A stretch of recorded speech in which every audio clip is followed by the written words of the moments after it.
Dear viewers, and welcome to this special edition of our program Africa Today. Today's edition is dedicated to the Arab Foreign Ministers meeting, which was held a few minutes ago at the Arab League headquarters on regional issues. During that meeting, the Egyptian Foreign Minister Sameh Shukri handed the presidency of the ministerial meeting to Morocco, which received the presidency of the Arab League in its new round, which is the 160th round. And the Moroccan foreign minister thanked Egypt for its great efforts during the presidency of the Arab League. And also Shukri said that that round, which was the 150th round of the League meetings headed by Egypt, tackled and covered the many problems and challenges that the Arab region is facing, on top of which is the Sudanese crisis, as well as the return of Syria to the Arab League, which is paving the way for more effective Arab role, as well as the Palestinian cause, which is facing unprecedented challenges, according to what the foreign minister said. Also said that peace will be achieved in the region through establishing a Palestinian state with Jerusalem as its capital, which of course is facing great challenges due to the escalation by the Israelis and its extremist government. To shed light on the session of the Arab League, which was held a few minutes ago in Cairo, we are very much delighted to be joined over the phone by Ambassador Gamal Bayoumy, former Assistant Foreign Minister. Ambassador Bayoumy, good afternoon to you. Good afternoon to you. How are you? How are you, sir? Sir, a few minutes ago, we witnessed the session of the Arab League, during which Egypt handed the presidency to Morocco. What were the most important points tackled, and how do you see the round, during which we did face many challenges? What were the most important highlights of this round, sir? Everything comes to your mind. It is on the table there. Yeah. Because the whole world is not in its very good health. Indeed. We have problems with the epidemic of corona. We have problems with the war between Russia and Ukraine, and NATO and the Atlantic, and many problems on the international level. Now we have the environment with Africa. We have problems in Africa. Many coup d'etat there. Then we come to the regional dimension, where we can say that the Arab world is not in its very good health. We have problems in Sudan, and it is very complicated. We have problems in Syria, which is a divided country also. Lebanon has no president since almost a year now. Libya is not in a better, or Yemen or Somalia. All these problems must be tackled by our Arab Council on the level of the foreign ministers. And they are discussing all these problems, of course. In the meantime, they discuss the bilateral dimension, where we have sort of a successful story by establishing a free trade area between 22 Arab countries, establishing an agreement to encourage and protect investment among Arab countries. And we are discussing all these things also.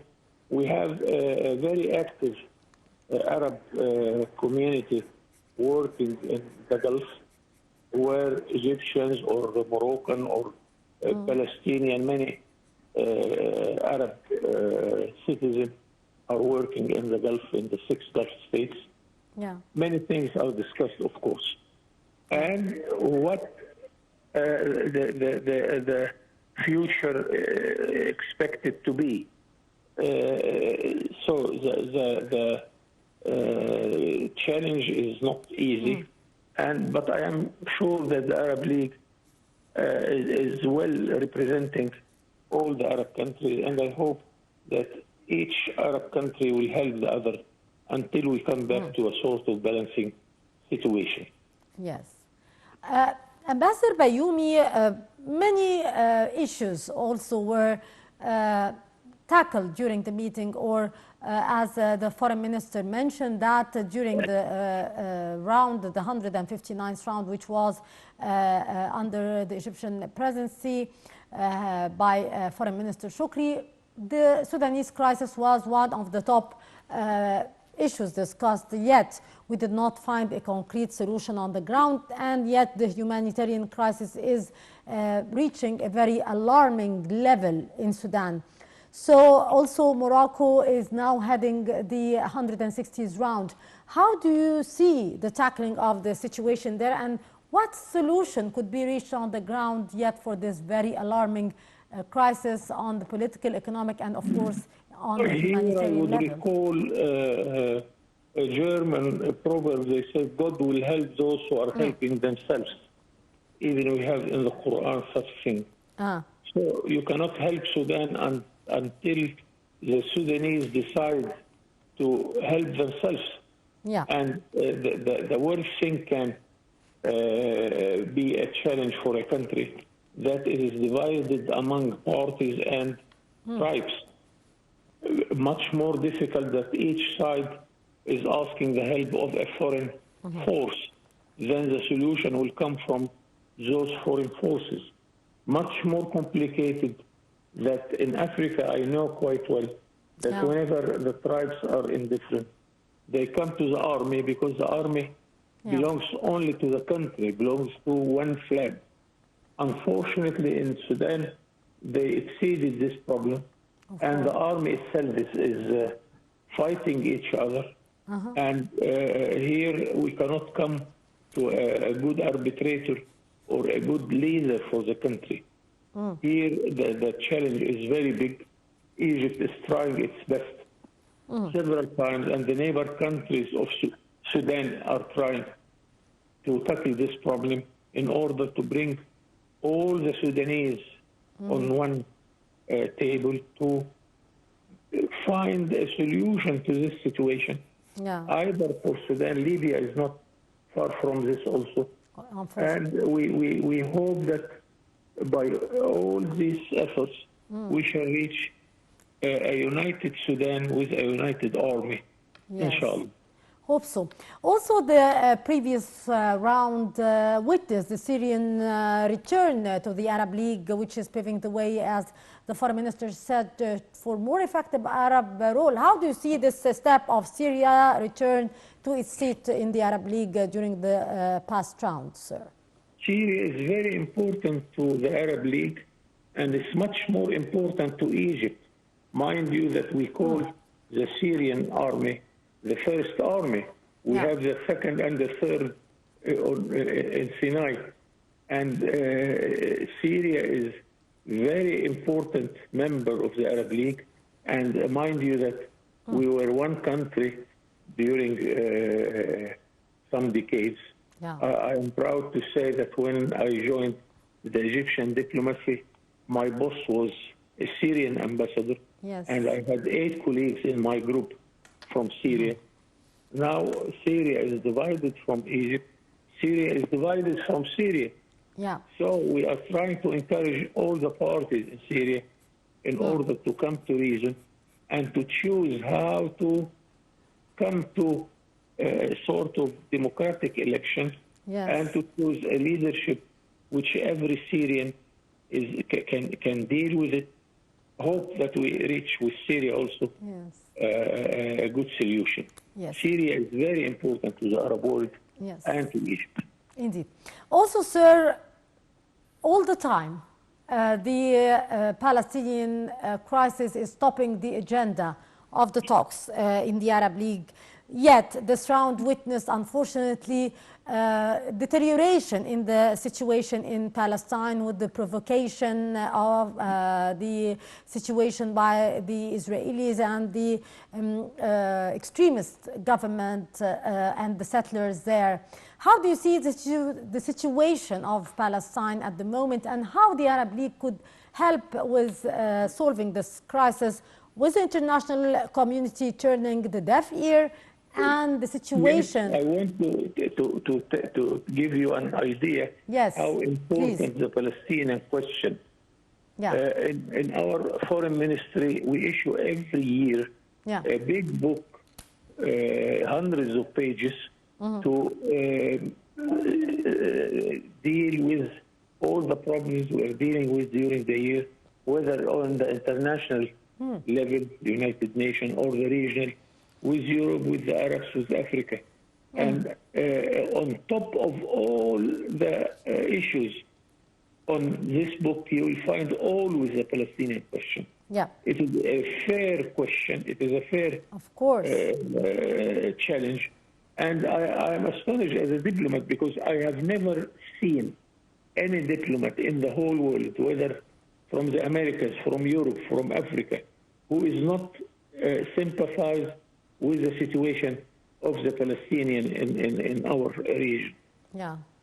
But unfortunately, on the ground, the problem is still there. We have stubborn people in Israel. Yes. And now we are not in the best government we are dealing with. Unfortunately. And Yes. Netanyahu, who was, in our opinion, years ago that he is not the best friend, now he is the best choice, if you can choose somebody to deal with in Israel.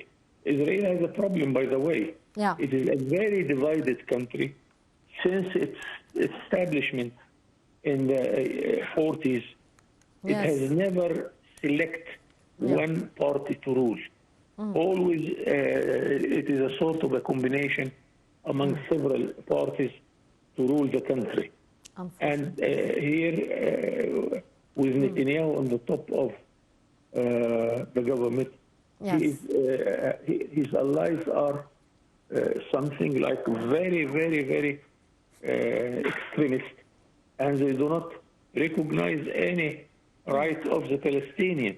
Yes. So, but on another side, as Egyptian, I am a little bit optimistic because close your eyes for the next 20 or 30 years. Yes. What is the future of Israel with very unfriendly borders, Indeed. with people in Palestine which will exceed the number of the Jewish people.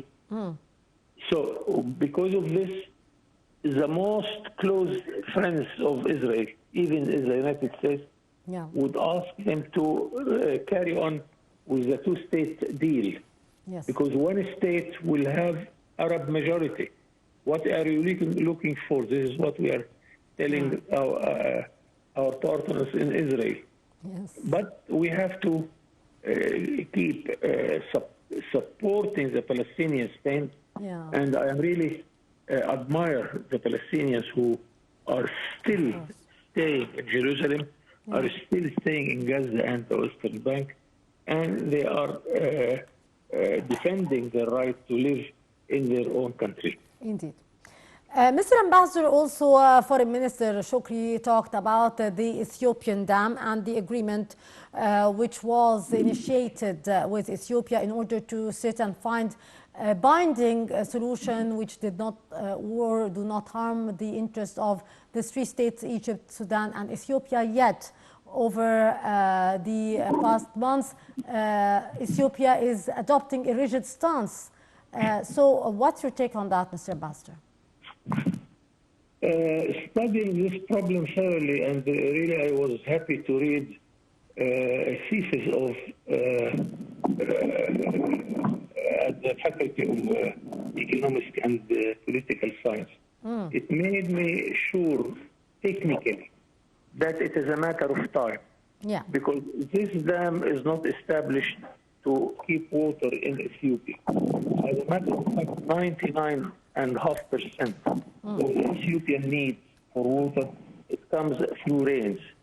They do not touch the Blue Nile. Yes.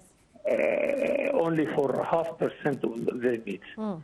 This is the first fact. The second fact that the dam is close to the Sudanese border in the north, and the water wouldn't go to the south. So it is absolutely a dam to generate electricity. Yes. And if you want to generate electricity, the only way is to make the water go through the turbines. If it goes through the turbines, it will go directly to Sudan and Egypt. Yes. Two things we are worried about.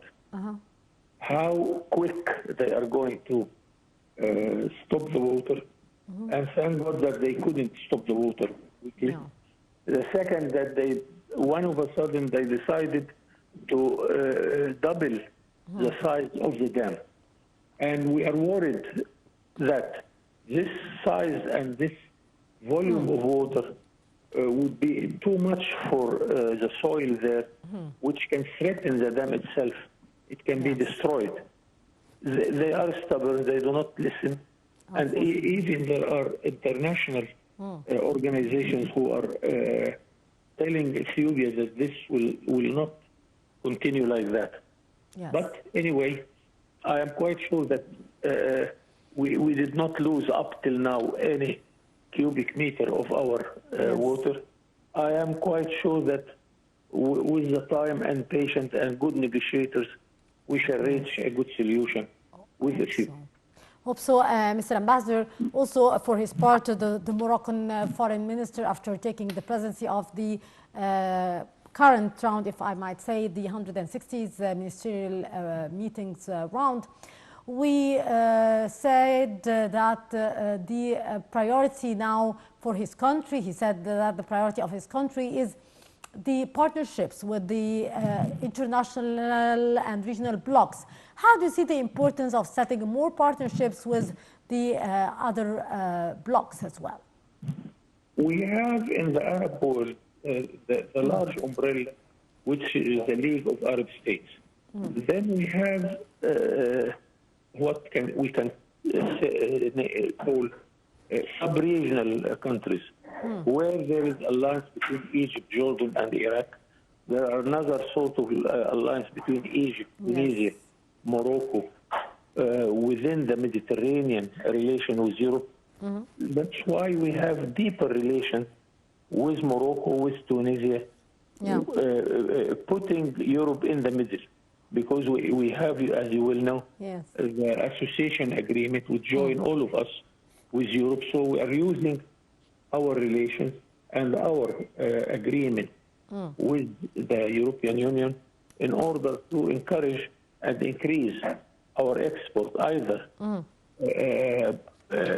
intra-Arab exports or the exports to Europe. And this dimension also is producing much more production, much more jobs for all our citizens. And it's a good deal what we are doing with Morocco and with Tunisia. Yes. Mr. Ambassador, in his speech before the summit, the Arab League Secretary General Mr. Ahmed Abul Ghait talked about the initiative that he launched and the Arab League is launching in order to work on the food security, especially for the countries facing the repercussions of the wars and conflicts. How do you see the significance of trying to find initiatives in order to face the threats of food security in the Arab world? It is very important. I wrote a lot of theses about that since decades. Indeed. We have a food gap in the Arab world. We are producing food much less than we need, not only in Egypt, but in the whole Arab world. Of course. And the gap is almost $50 billion. This is not good when we have a country in the size of Sudan or a country like Iraq with rivers, with a country like Syria and Egypt and so on. So it is a matter that we should invest on agriculture in order to fill this gap. And I think that we can do it if we have good organizers and if we have what we call a political will. But it needs also finance. So that's what we need. But I want to make you confident, and our audience also, that it's not that we don't find our food, because there is a surplus of food huge surplus of food in Europe and the United States that in one moment I can raise a phone and buy whatever you need from the Americas or Europe or wherever. Yes. But the thing we are seeking, that we are seeking to produce our food in order also to save money and to be much more able to export. Yes. Finally, Mr. Ambassador, also Mr. Abu Ghait said that the Arab League is looking forward to the Arab-African Summit to be hosted by the end of the year by Saudi Arabia. The importance of the Arab-African Summit from your point of view, Mr. Ambassador? This is a very good initiative, and it is one of many initiatives we are going through with the Arab League. Yes. There is the Arab-African conferences. There is the Arab-European conferences. Yeah. There is also the conference of the relation between the Arab world and China and with India. So we are covering almost the whole world in order to make sure that we are securing our interests with all the countries which are our main partners. Yeah. So the African one is very important. And I think we have a lot to give Africa of our experience and to benefit from Africa also, because it is a partner which looks to us in a very favorite way. Yes. So your expectation for the 160th round that started today, headed by Morocco, what should be topping the agenda of this round? Inshallah, Africa has also its problem of environment. It has a problem that the flow of money going out of Africa to the developed countries is much more than it receives. It has to pay its debts. It has to pay its imports, invoices, much more than it receives of investment or it receives of its exports. And this cannot continue, this situation cannot continue anymore. So we are trying to convince our partners in the rich side of the world, in Europe and the United States. Yeah. China have a positive reaction to our call in order to come to invest in Africa with the Egyptian experience and on the soil of Africa with the finance coming from Japan, China, Europe, or the United States. Yes, indeed. Ambassador Gamal Bayoumy, former Assistant Foreign Minister, thank you so much for your precious input. Always a pleasure. And that, our dear viewer, was as our special coverage for the meeting of the foreign ministers, during which Egypt, headed by Foreign Minister Sameh Shoukry, handed the presidency to Morocco for the 160th round of the ministerial meetings. And that brings us to the end of our coverage. I'm Hesti Rabia, and many thanks for watching.